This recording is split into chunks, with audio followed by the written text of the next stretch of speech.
La aventura tiene un nuevo nombre, Nissan Rogue Rock Creek. Con la Rogue Rock Creek estarás listo para conquistar el camino que venga. Si es una ruta rocosa, tienes llantas todoterreno. Ante una gran bajada, control para descenso inclinado y su parrilla tubular para techo, lista para lo que necesites. Cuando la vida te ofrece aventura, tú tienes la Nissan Rogue Rock Creek. La capacidad de carga está limitada por el peso y la distribución. Siempre asegure la carga. Cargar el vehículo con mucho peso, especialmente en el techo, afectará el manejo y la estabilidad del vehículo. Prisons. Buildings constructed to hold individuals as a form of punishment for committing crimes. A place I think it's safe to say that the vast majority of us actively try to avoid. While there are literally thousands of state and federal prisons, local jails, and detention facilities across the United States, there are a few that come to mind most menacingly. Rikers Island, Eastern State Penitentiary, San Quentin State Prison, and Sing Sing Correctional Facility are among them. Each of these facilities has their own unique and often dark past, but none so famous as The Rock. This island, sitting ominously amongst the crashing waves of San Francisco Bay, is home to the quintessential maximum security prison. Alcatraz has gone down in history as a site synonymous with violence, imprisonment, and oppression. Throughout its past, those who have found themselves on the Rock have been dying to get off of it. Inmates have filed down bars, popped through roofs, dug through tunnels, and plunged into icy, shark-infested waters, all in hopes of escaping their confines. But what you may not know is that this same location, renowned for violence and incarceration, also served as a beacon of peace and a symbol of regaining freedom. The penitentiary closed its doors, but the island was not forgotten. After hundreds of years of people digging their heels into the dirt, avoiding the Rock at all costs, and risking bullets in their backs to escape it, from November of 1969 to June of 1971, there were people risking it all to make it to the island, and who repeatedly returned despite being forcibly removed. After a long history of fighting to flee the island, the occupation of Alcatraz provided a brief moment in time where people didn't want to run from it, but instead fought to occupy it. Welcome to National Park After Dark.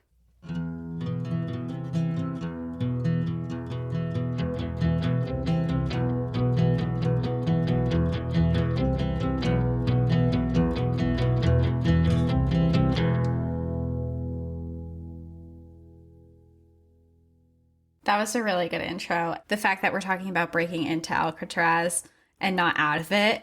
What a twist when you were describing the way people escape and how everyone wants to leave in shark-infested waters. I was just thinking the whole time of that story of the three guys who actually did escape Alcatraz. And I could just picture it, especially because there's like shows on it and they show how they escaped, their escape route. And I'm really excited that we're doing a different story because that one's so well known. Yeah, and it's great that you brought that up because that is what I know of Alcatraz. That's what I was brought up basically from movies and TV and all of that. And like you said, that story and others are so well publicized that you just think Alcatraz and prison and escape attempts. And this episode is not going to be like that. We'll cover the history of Alcatraz and touch upon some of that stuff, but that's not what the main episode is about. So Alcatraz with a twist is what today is all about. So the reason that I chose this episode today is because November is Native American Heritage Month. So in light of that, this episode is going to bring us to an event that brought a huge amount of awareness to the Red Power movement. So let's get acquainted with the island itself.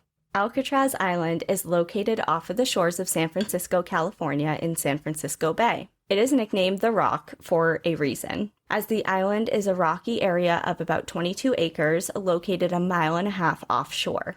In ways of plant and animal life, this island was pretty sparse for most of history. The Miwok tribe, who once inhabited large swaths of Northern California, believed that the island contained evil spirits, and used it as a place of banishment or isolation for tribe members who broke tribal laws. They largely avoided it, other than the occasional visit to gather bird eggs for food. It was first seen by European eyes in the late 1700s. A Spanish explorer named Juan Manuel de Alea y Aranzara and his crew set sail from Mexico to explore California, and are thought to be the first non-native peoples to sail into the San Francisco Bay. He dubbed the island Isla de los Alcatrazes, Island of the Pelicans, and it was largely a seabird habitat. So he just called it like it is. He's like, it's a rock with a bunch of birds on it. Bird Rock, California. And it literally is a rock. It has no freshwater sources and only a handful of permanent species, including deer mice, which found their way onto the island via human activity throughout the years, and little banana slugs. Most of the plants and flowers on the island that are there today were actually introduced as well. Over the years, different military officers, prisoners, and wardens all tended to gardens on the island and introduced over 200 species of plants since the 1800s. So there are actually like big gardens on Alcatraz right now and so many nice colorful flowers and vegetation and stuff, but that was all introduced. Now it's nice for all the visitors who go, but none of it's native. Right. The waters surrounding the rock are quite different. California sea lions, North American river otters, leopard sharks, great white sharks, humpbacks, gray and blue whales, harbor porpoises, bottlenose dolphins, and harbor seals are just a few of the species that swim the seas surrounding the island. The bay itself is teeming with life, but the water itself is very cold. The average temperature of the bay is 53 degrees. Oof, yeah, I've touched that water before, and not warm. Yeah, no, that's a no for me, dog.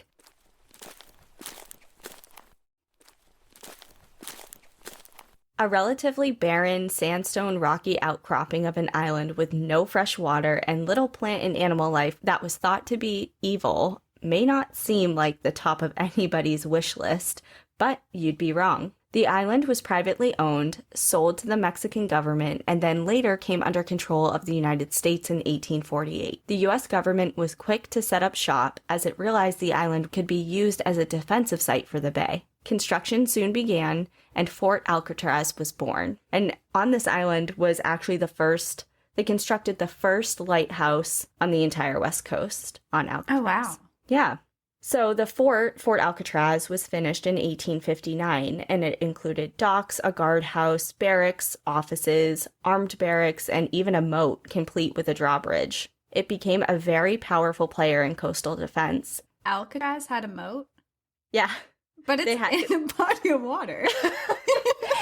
Like, that's the moat. I don't get it, okay? It's like you have to cross the water, and then we built a man-made body of water around the rock in a body of water. I think it was a dry moat. What? I like don't a trench? Get the point of Someone give us clarification. I don't know. I kind of just read it, tilted my head a little bit like, huh, and just kept going. So anyway, this moat that was there for a while was there too. And it wasn't long until there was a need to house prisoners on the island. So, different military posts obviously have a lot of soldiers. When they act up or break rules, they need a prison. Just the way you said that was so funny. You act up, you go to prison. You break a rule, you go to prison. It's the way it works. So it was then in 1859 that was the first year that Alcatraz was used as a prison, and it continued to serve as a military prison throughout the 19th century. And it started with just like a single cell in the guardhouse. Okay, you have one or two people that are acting up and need to be thrown in jail. It's just like the basement of the guardhouse. It wasn't a separate building or anything at first, but it just progressed over time. It started as a military prison, but it wasn't just for soldiers. People caught celebrating the death of President Lincoln were sent here, along with Southern sympathizers during the Civil War, U.S. Army deserters, and those who resisted the Army, and prisoners of war were all detained here. Native Americans were also sentenced to time here. Some were scouts that were involved in mutiny, others violated different laws of war, but most famously were 19 members of the Hopi tribe, who found themselves here when they resisted sending their children to boarding schools, which were meant to extinguish their culture and indoctrinate children with the Anglo-American ideals.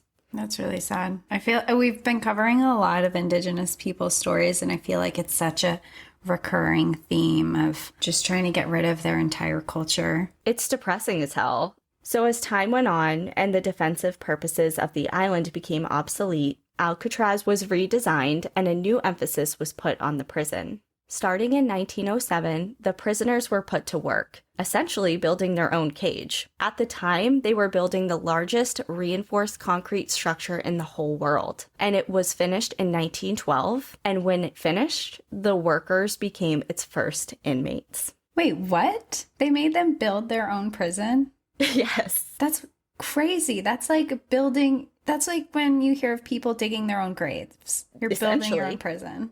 Well, I guess if you're the one building your prison, like, make some good escape routes. Yeah, well, I mean, there were lots of escape attempts throughout history, not even just when it was the Alcatraz we know of today, with the big escape attempts that are in movies and all of that. And I didn't get too into it again because I wanted to focus more on the occupation story. But when Alcatraz was, before it was this maximum security prison, it was a low security prison. Like, there were times that the inmates could go around the island, walk around the island throughout the day. They could go out on work duty. They only had to report back to their cells like a certain amount of times a day. Like, it was very lax. That obviously changed throughout history. That reminds me of the Dry Tortugas episode that we did, and there it was the same thing because they're on such a remote island. It didn't matter. People could walk around and do whatever they wanted. You're not going anywhere. Right. And I think that was kind of the thought when it's like, okay, you're going to jump into those waters. Good luck. Okay, bye. And it's so weird because you see the island from photos, like from shore. It doesn't seem far away at all. No. It seems like it's right there. Al and I were in San Francisco a few years ago and we wanted to go do the tour. And we walked to the boat dock where they were doing it from, but we had missed the timeline or something, and we were there for a very short amount of time, so we didn't get to do it. But it just seemed, even the boat ride, it had signs, and it was like 20 minutes or something. Like, yeah. It was very, very short. So if you can imagine a Civil War era prison, you probably imagine a dark, dingy, cold, filthy, disease-ridden structure. And essentially, that's what the early days of Alcatraz looked like as a military prison. But the Army ceased their operations on the island by the 1930s. It was too expensive to operate, and logistically, it was really difficult and very expensive to get supplies to and from the island. And now that the military presence wasn't as needed, they kind of just wanted to take their exit and back away from the island. So it was good timing, though, because when you think of 1930s, what do you think of? The Great Depression? Well, there's that, but there's also the big gangster era. Right. Gangsters. Right. Like the Great Gangsters, Depression. organized Poverty. crime, mobsters, etc. So the gangster organized crime heyday was happening in the 1930s. And with organized crime in full upswing, the government needed a solution. Alcatraz was just revamped to a maximum security prison, so in 1933, it was transferred to the Bureau of Prisons. The prison was now open to civilians, but no prisoner would actually be directly sentenced here from the courts. They had to earn their transfer to the Rock from other facilities by exhibiting horrible or violent behavior, attempting to escape, assaulting inmates or other guards wherever they were housed previously. So if they were too much to handle at whatever facility they were at before, they would kind of earn a ticket to Alcatraz because it was kind of reserved for the worst of the worst inmates at this time. At this point, this is where the most infamous inmates come into play. We have George Machine Gun Kelly, Al Capone, Robert Stroud, aka the Birdman of Alcatraz, and Floyd Hamilton, who was the driver for Bonnie and Clyde, and from our neck of the woods, James Whitey Bulger. They all spent time here. Wow. I didn't know Whitey Bulger spent time there. Mm-hmm. Oh.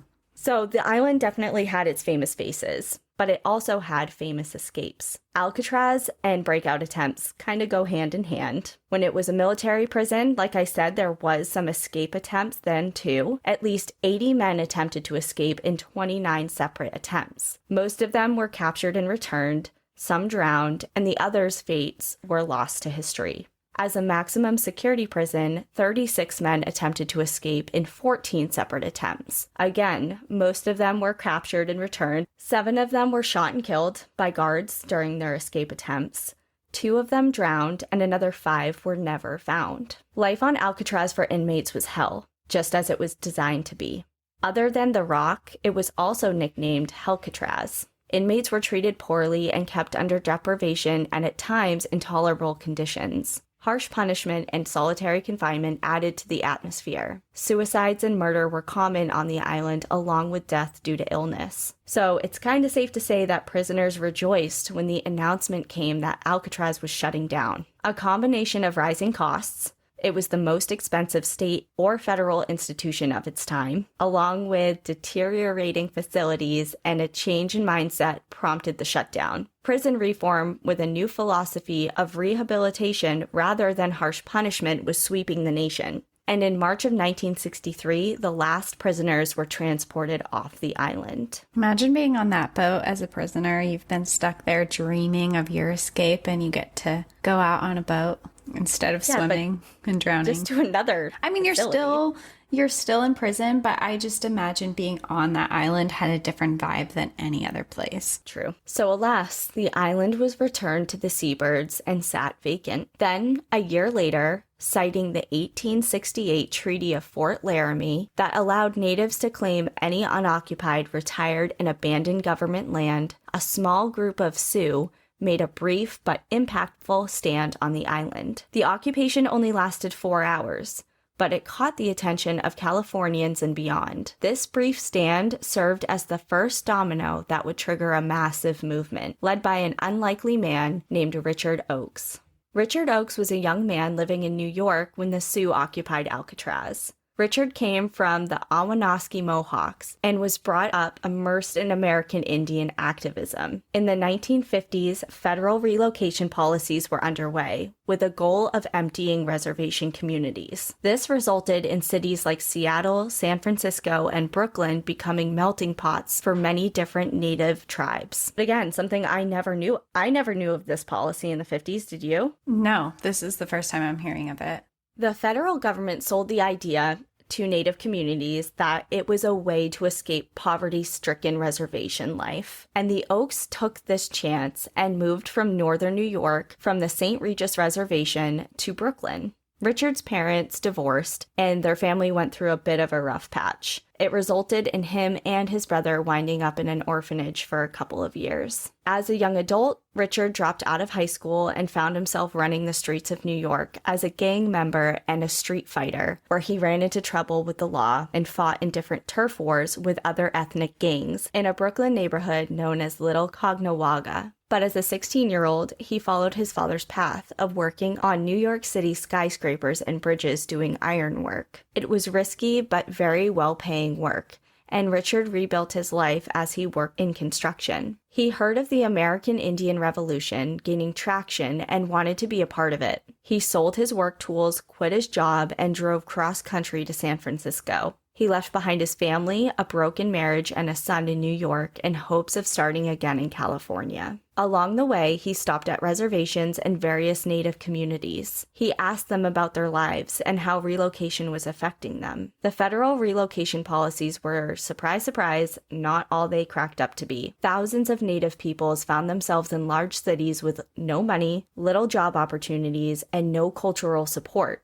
which led to many of them turning to crime, drugs, and alcohol. When he arrived in California, he enrolled as a student in San Francisco State College. He got involved with political organization studies and also married a woman named Anne, who brought 7 children into their marriage. Armed with the knowledge of the issues facing different Native communities and the implications of the government termination policies, combined with the drive to change it, Richard deemed to create a new Native nation, one where members of any tribe could come together as one unified nation. He believed that tribes could maintain their separate identities but also find strength in working together. He envisioned a nation where any Native person could come to participate in Native ceremonies, live and work, receive support from, and feel accepted by the community. And this vision transcended into reality in the form of Alcatraz Island.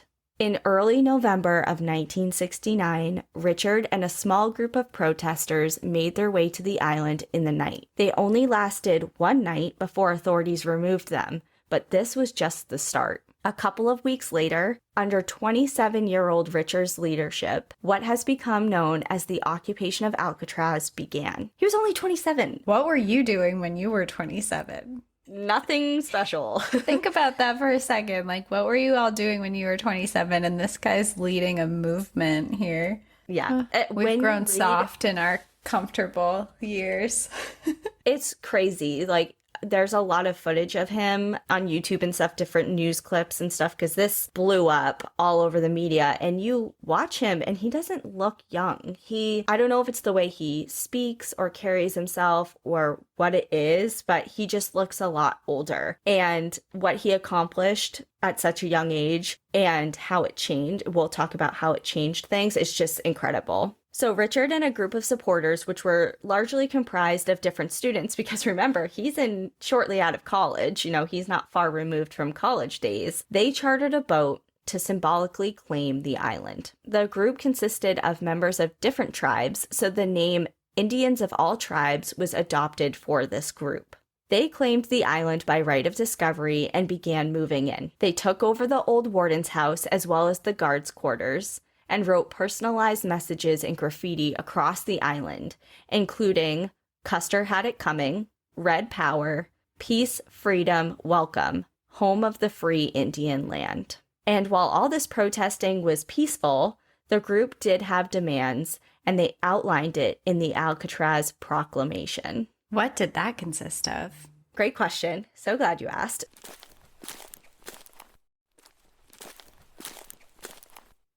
So it's quite long, but I feel that it is extremely important to read it in its entirety and verbatim, because they just really stuck it to the US government. It's kind of like, it's very serious, of course, but there's a lot of like backhanded statements. You'll see. Okay, yeah. Okay, so this was the Alcatraz Proclamation. You can look it up, but it was also published in its entirety in different newspapers at the time. It says, "We, the Native Americans, reclaim the land known as Alcatraz Island in the name of all American Indians by right of discovery. We wish to be fair and honorable in our dealings with the Caucasian inhabitants of this land, and hereby offer the following treaty. We will purchase said Alcatraz Island for $24 in glass beads and red cloth, a precedent set by white man's purchase of a similar island about 300 years ago. We know that $24 in trade goods for these 16 acres is more than what was paid when Manhattan Island was sold, but we know that land values have risen over time. Our offer of $1.24 per acre is greater than the 47 cents per acre the white men are now paying for the California Indians for their land. We will give to the inhabitants of this land a portion of that land for their own,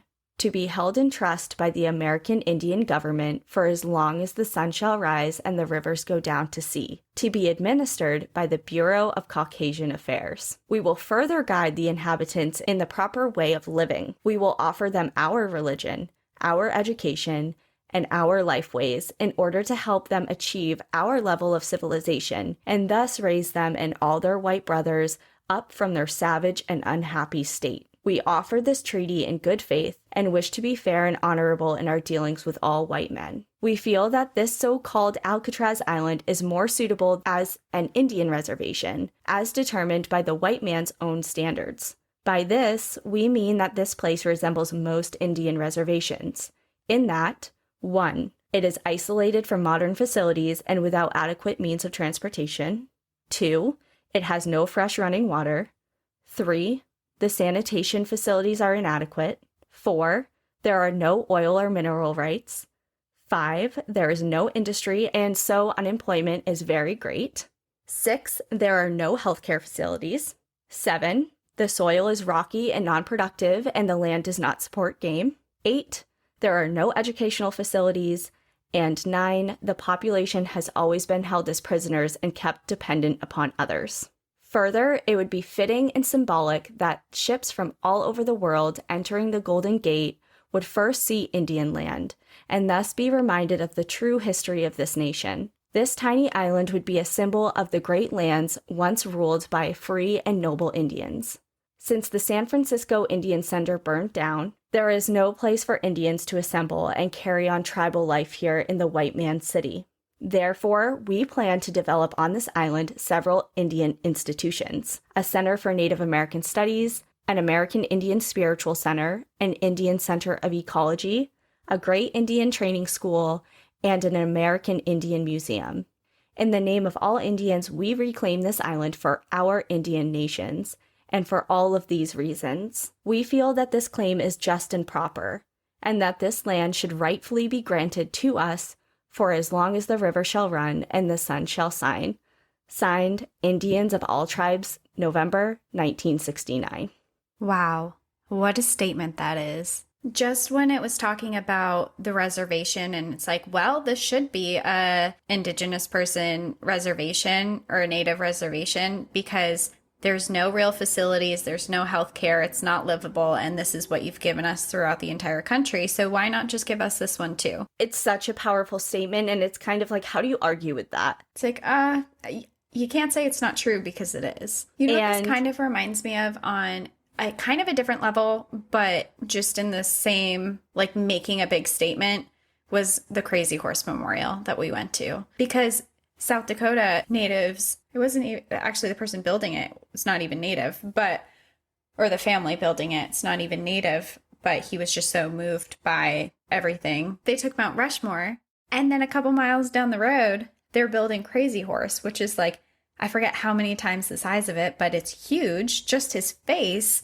is the size of all of Mount Rushmore. And they were really taking the chance to save their history and keep it going and make a mark on it. And it just kind of reminded me of that, the way that these people are really making a statement in what they're doing. Yeah. And the most interesting part of everything we learned at Crazy Horse, I know this isn't related to Alcatraz, but remember they said that when we were watching the little like informational movie history of the monument, how they refuse taking any funds from the government. They're like, you have screwed us over enough times. We are not taking any help from you. It's like, we're not relying on you for this because we want this done, and we don't want this to be something that you can take away at some point. Or that you were involved in. Like this or is, involved in. Like, we don't care if it takes 5 years, 10 years, 100 years. We'll do it in our own time and without assistance from you. That is a bold statement. And the person who, I forget his name, who originally started building it, he was this famous sculptor. And natives came to him and was like, please help us with this. We love your work. And he had like $1 million sculptures in Europe that were being offered to him. And he said no to them because he agreed to build Crazy Horse for free. And now his family has been keeping building it for however long. And I remember one of the things that they said in that video was, it can take a long time. Just make it right. That's right. He was I think he was originally from Poland or Polish descent, but he was from Boston. I remember that. Yeah. That clicked. Yeah, he wasn't native. He just really felt for Native people's movement and for everything that they had been through. He wanted to be someone that contributed to keeping their history alive, and certainly has done that in Crazy Horse. And kind of went off topic of Alcatraz, but if you're ever in South Dakota, go to Crazy Horse. It is so cool, and there's so much history, and it's just a really interesting place to go. Yeah, it was certainly one of our, if not the highlight of our South Dakota trip. I bought a necklace in their gift shop. There was this guy there. He was very, very nice. And he was taking coins and he was not engraving them. What would the word be? He was doing like little cutouts of that. Yeah, I don't know how to cutouts of it. describe And it. he had one and it was a Patagonia coin. And he was doing the cutout of it. And there's a sun in the middle of it, and he did the whole cutout. All the proceeds go to Crazy Horse. And I loved the way that he did it, and it's beautiful, and I still wear it. I'm wearing it right now, actually. Yeah, look at that. Yeah. It's the yellow. The yellow caught your attention. It is. I love yellow. It's my favorite. As you're wearing a yellow sweatshirt, too. Bright yellow sweatshirt. So, yes, going back to the proclamation of Alcatraz, you could break that down and really get into all of the innuendos and, for lack of a less eloquent term, a lot of fuck yous to the government, and while also constructing very legitimate points. So they take this proclamation, and they present it to the United States government. And the government really didn't take well to it, or the whole occupation in the first place. I can imagine. So the Coast Guard attempted to remove supporters, and then they started to set up different blockades around the island to try and deter or inhibit other supporters from gaining access to the island, which also failed. At this point in time, Richard sent out a message to the San Francisco Department of the Interior. Like, they're serious about this. They want to get their message out there, and they want discussion. They're not just sitting there and spewing all this stuff into the abyss. They want a discussion, and they want this to go somewhere. So he sent out this message saying, quote, "We invite the United States government to acknowledge the justice of our claims. The choice now lies with the leaders of the American government to use violence upon us as before, to remove us from our Great Spirit's land, or to institute a real change in its dealing with the American Indian. We do not fear your threat to charge us with crimes on our land. We and all other oppressed peoples would welcome spectacle of proof before the world of your title by genocide. Nevertheless, we seek peace." So they're saying kind of like, your move. You've dealt with affairs between Native peoples for hundreds of years in a terrible way. This is your chance to do it differently. What are you going to do about it? And what did they do? So, several weeks into the occupation, it was gaining traction. This wasn't just a small group of supporters anymore. Media caught wind of it and it exploded. So by Thanksgiving, they first got into the island in early November, but by Thanksgiving, the island reached 600 people. On this tiny Bird Rock.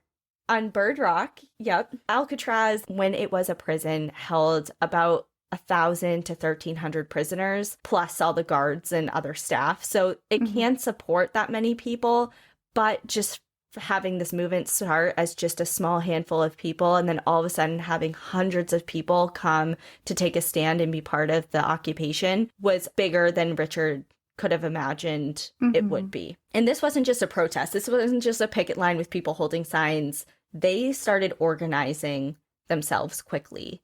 So a governing council was formed. The island was set up with its own hospital, a school for the children, a kitchen, a public relations department, and even a radio station called Radio Free Alcatraz. And wow, it even so had its people were own... like living here, not just protesting. They were, wow. Yes, well, as the proclamation stated, they wanted to create a community. This is where they wanted to set up a place where anybody of Native descent, doesn't matter what tribe you are from, you can come here and be accepted. And this is all in 1969. Yes. Our parents were alive for this. Yeah, I know. It's wild. We went to the moon in 1969. Another God. You want to know why how I know that? Is it the same reason why I know that? Say it at the count of 3.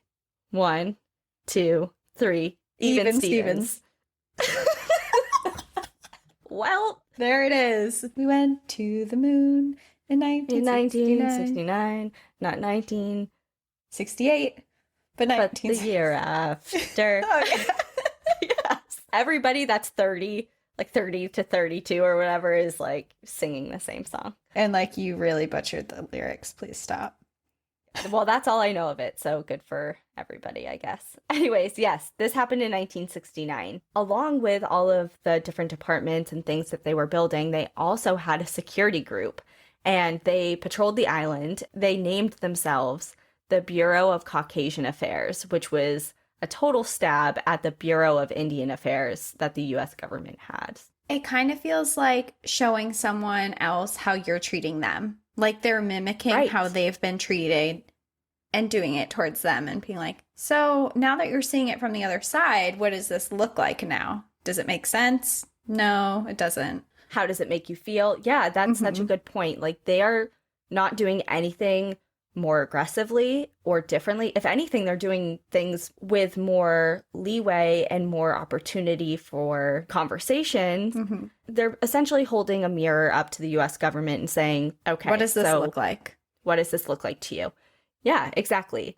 While all of this was happening, the government kind of started this waiting game. They just didn't really want to make a move. They didn't want to make a move either way at first. They kind of wanted to see what was going on because they didn't know if it was going to take hold and it was going to transform into this big thing or if it was going to fizzle out. So they kind of it was like a stalemate at first. But the media, like I said, caught wind of this, and it really solidified their position of non-interference because a huge outpouring of support started coming from a lot of different places and from big public figures of the time. Celebrities like Marlon Brando and Jane Fonda visited the island when it was occupied, and even the big rock band Creedence Clearwater Revival donated boats to the cause, supported CCR. the cause. I love CCR. I've been such a big fan of theirs since I was like 6. Another group that we have all heard of also contributed their support, and that was the Hells Angels. So people from all walks of life Wow. are supporting this. So the government is seeing the outpouring of love and support for this occupation, and they're kind of just not making a move. Because they're the bad guys now with all this. Like, no one's agreeing with them, and they see that. Right. So how would it look if they forcibly removed everybody despite having a clear desire from the native groups to discuss and do history differently? Mm-hmm. So with all of this, the government did decide to make a move eventually, and they sent some officials to discuss the social needs of the group. They ended up offering a portion of another fort called Fort Miley, which was in San Francisco, as kind of like an alternative site for the group to carry out their vision. But the native group said no. They refused alternatives. The occupation had been going so well up until this point. They'd made so much headway. They weren't going to compromise on something that they felt didn't deserve compromise. Like, it kind of sounds like a slap in the face a little bit. It's like, okay, you've made your point. Here, you can have part of this other fort. Like, just get out now. Is kind of what it sounds like they were offering.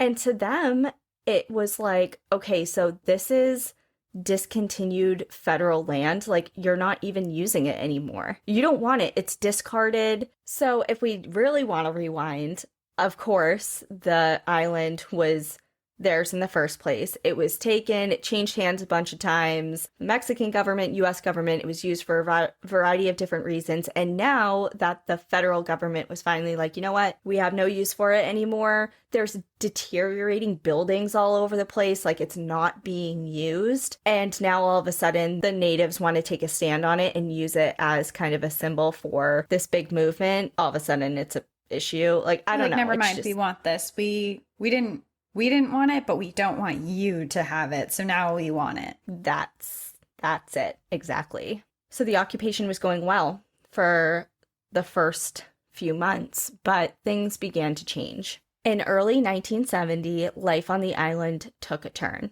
Outsiders who were more interested in rent-free living than the actual cause were starting to make their way onto the island, and they started trashing it. And drugs and alcohol that was originally banned were starting to infiltrate into the island and into the population on the island as well.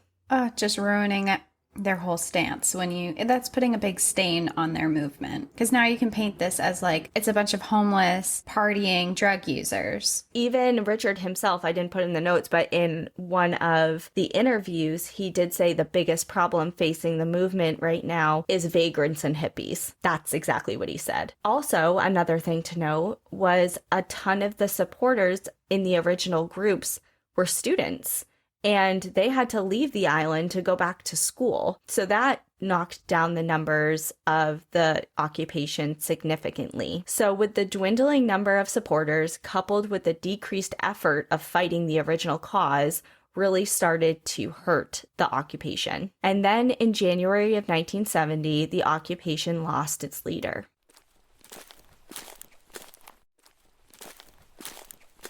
One of Richard's stepdaughters, Yvonne, slipped through an iron railing and fell 3 stories onto the concrete in a building on the island. She was transported to a mainland hospital to undergo brain surgery, but passed away 3 days later.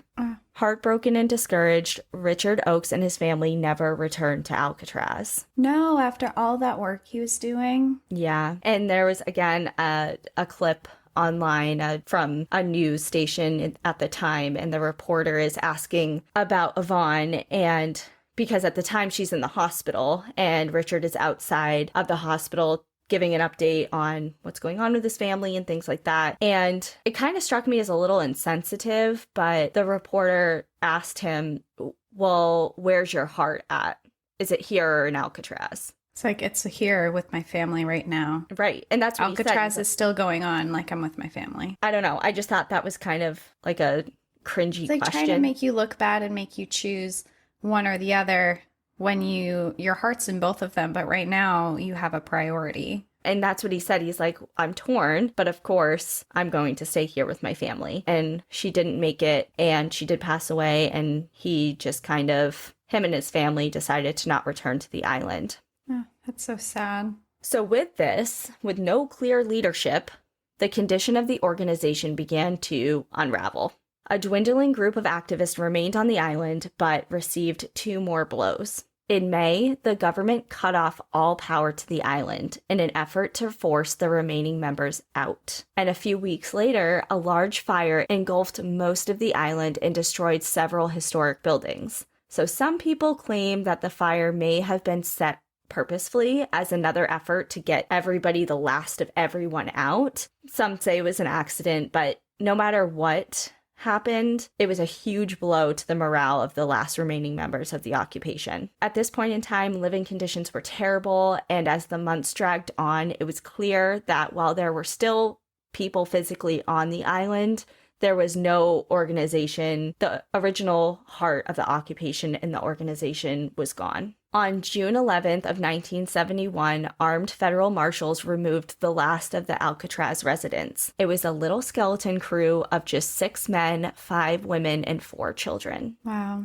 From 600 plus. Yeah. And I'll post several pictures on our socials on Instagram and Facebook, and I'll post a bunch on Patreon, but it is insane, all of the pictures of all of these people occupying, because this occupation was 19 months. This was a long time. That's so long. And there's all these pictures of people in native garb in all the cell blocks, hanging out in all the cell blocks, celebrating together, living there.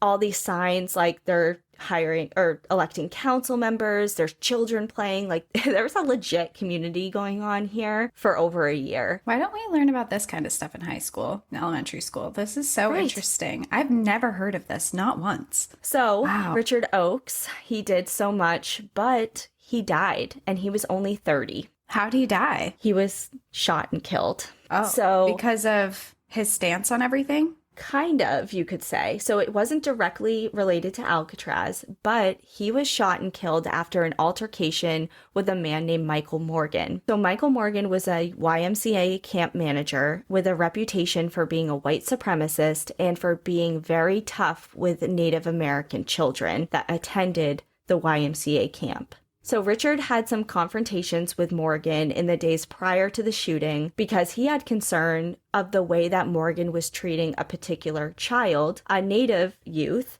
that had been accused of stealing horses from the camp. So he was bringing up his concerns about the way that this man was treating this child. They had some arguments about it. And on the day of his death, despite Richard being unarmed, Morgan claimed that he acted in self-defense and shot and killed him. Wow. Richard's What widow. a guy. Yeah, what a guy. It gets better. Well, it gets worse. So Richard's widow claimed that Richard would have been unable to attack this guy due to some severe injuries he had sustained from a previous beating that left him with some blurry vision and difficulty walking. For Morgan to say, well, he leapt at me and attacked me and was trying to attack me, to her, that didn't jive, especially because Richard is unarmed. He has no weapon. Well, and he's been through a different person beat him so hard that he had permanent injuries. I think it's unclear if it was in his adult life or if it was when he was younger and he was a part of all of the gangs in New York and did a lot of street fighting. Right. I forgot about that part. But either way, his wife was saying this just doesn't add up. And the whole given his background anyway, it's like you had a gun and he was unarmed, but that doesn't make sense. He was put on trial and an all-white jury acquitted him. Of course. So That's horrible. What year? 1972. Wow. That just like the fact that it's so recent. Such a good point that you brought up. Why are we not learning this in school? We learned about during the civil rights, the Black Power movement. We learned about the Trail of Tears and removing natives from their homelands. Why didn't we learn about the Native movement? It's a shame. I know you can't possibly learn about every single event in all of history in school. It's just not doable. But No. there is certainly an emphasis placed on certain events over others, and some that are probably deliberately not included. And I think as we go through our adult lives and as we pursue different topics and learn more and more, that becomes clearer. It's kind of like Christopher Columbus. You learn all about Christopher Columbus in school growing up, right? And then I think in school we had like a little sentence said here or there that was like, he wasn't the best guy, but he found America kind of. So we have a holiday. Right. And that was it. And that was all you learned. And you just learned, but you learned so much. You learned like where he was from, how long he was on the ships for, when he got here, how long it took him to get more. You learned so much about him, and they really breeze past the whole, they're like, Thanksgiving, we all sat around with all the natives and we made food and things were lovely and now we live here. It's just like they emphasize certain things and leave out others. So as we get older and hear stories like this and research more stories, it's really interesting to hear the real story on both sides. Exactly. So Richard Oakes' vision may not have been completely fulfilled, but the occupation of Alcatraz sparked change and ignited solidarity in the Red Power movement. As a direct result of this occupation, federal relocation policies were abandoned, and more than 50 legislative proposals supporting tribal self-determination, health, and education were introduced. Millions of acres of ancestral lands across the country were returned to tribal hands, including the eastern half of Mount Adams here in Washington. Many members of the occupation were left changed and went on to continue their activism and participated in other demonstrations and occupations, including protests at Plymouth Rock, Mount Rushmore, and the Bureau of Indian Affairs. Native American author, musician, and political activist John Trudell said of his time on the island, quote, "Alcatraz put me back into my community and helped me remember who I am. It was a rekindling of the spirit. Alcatraz made it easier for us to remember who we are."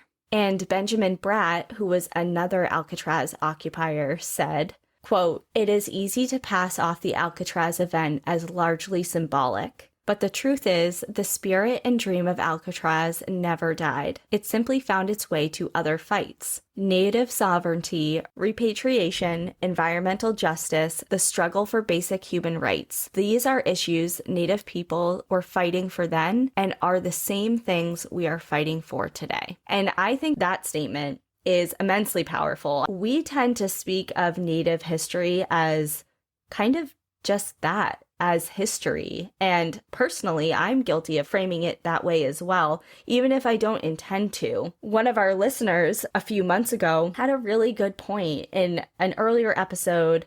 I think it's when I covered the Everglades. She wrote us a really kind message and said, "I think I said the Seminole people once called this area home." And she pointed out, she's like, "Hey, we're still here." And that was such a good point, because we just say things like it was once this way, or these people once did this, or they once believed. And I think that Native Heritage Month and the story of Alcatraz is a really important reminder that Native and Indigenous peoples and their stories, they don't just live in books, they're here. And that age-old problems that they faced before, they haven't resolved, they've just evolved throughout time. I think that we all need to make a bigger effort in recognizing that and to be part of the change that is just so far overdue. In 1972, Congress created the Golden Gate Recreation Area, and Alcatraz became part of it. The Park Service modified some of the facilities on the island that were damaged from that fire that we discussed earlier, but it opened Alcatraz to the public in 1973. And since then, it's actually become one of the most popular Park Service locations. The Alcatraz occupation also led to a yearly celebration called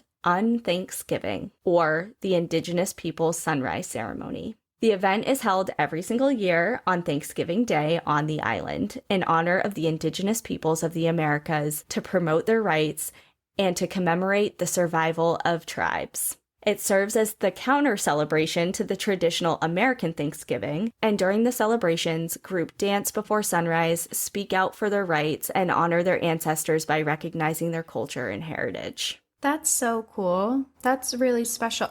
I would love to go to that. Yeah. Cool. It's open to the public. Hundreds and hundreds of people go every single year. Really like that. So the National Park Service has several virtual exhibits right now on their site that describe the occupation, and they really dive into Native American civil rights, and they also have a lot of different links to information about Indigenous women of the movement, the Red Power movement in general, and how Native American activism is continuing on through new generations. So if you're like me, you probably have always wanted to visit California and buy a ferry ticket to Alcatraz with visions of ghosts and hauntings dancing in your head. And you may have even done your research into what cell Al Capone spent 4.5 years in, or maybe have your own detailed theory of what really happened to the brothers John and Clarence Anglin. Did they really make it off the island after their great escape, or are they just 2 more victims of the icy waters? A number of tours are held on and around the island. You can choose between day tours,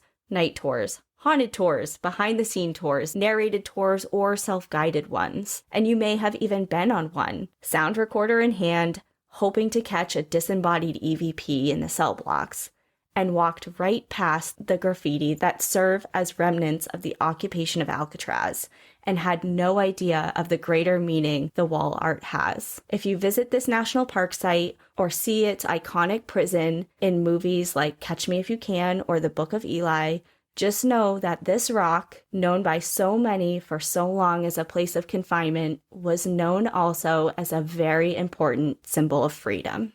And that's it. That's all I have on Alcatraz. I love that episode. I'm so glad that you did that because I feel like there has to be more people who haven't heard of this like us. I don't know if we were recording or not when I said it, but I really do feel ashamed that I didn't know this. Yeah. And I felt like I know Alcatraz and I could list off all the famous gangsters and even the different types of hauntings that have been there. And I can't tell you how many shows and specials I've seen about Alcatraz that have never mentioned this. And maybe it's just because I have a particular interest, and that interest is about haunted and dark history, and it's maybe not geared towards civil rights history, but I would think that such a big and important event would have been at least mentioned in the history of the island. Yeah, that was really cool, and I really liked at the end how you tied it into things that you can see when you're there, because it just makes it so much, these stories come alive so much more when we can listen to them and say, I'm going to go there. I'm going to go see exactly what you're talking about. If I go to Alcatraz now, I'm going to look for that graffiti that you're talking about. And you'll know its importance and why it's still there. I really hope that everyone learned something. Imagine everyone's like, yeah, we know. And George Washington was the first president. We get it. We know. If you knew all that, so sorry. It's just a little refresher. But to everybody else, I hope you enjoyed it and you look at Alcatraz a little bit differently now. That being said, still really want to go. And I feel like a broken record. We always say that. Like, people stop the episode at this point. As soon as we're like, it's on our list. We get it. It's on my list. And people are like, stop. Delete, unsubscribe. Last thing, I do have a book recommendation, of course. It is a book by Kent Blanchett, and it's called A Journey to Freedom, Richard Oakes, Alcatraz, and the Red Power Movement. And Danielle will add that link to our book recommendations on our website, npadpodcast.com, so you can go on there. Thanks, everybody, for joining. I don't think we have anything. Oh, did we do an introduction? Welcome to National Park After Dark. My name's Cassie. And I'm Danielle. Did we not do that? I can't remember. We definitely didn't. Okay. And this is National Park After Dark. Welcome. And goodbye. Enjoy the view. But watch your back. Bye. Bye. Thank you so much for joining us again this week. If you have a trail tale or a story suggestion, send us an email at npadpodcast@gmail.com. Follow us on Instagram and Facebook at National Park After Dark and on Twitter at NPAD Podcast. Come hang out with us on Patreon for more monthly bonus episodes and exclusive content. And when you support our sponsors, you're also supporting this show. For more information on our sponsors, you can go onto our show notes. For more information on our show, our book recommendations, merch updates, and more, visit our website, npadpodcast.com. Check out the show notes also for source information, and please rate, review, and subscribe from wherever you listen to your podcasts.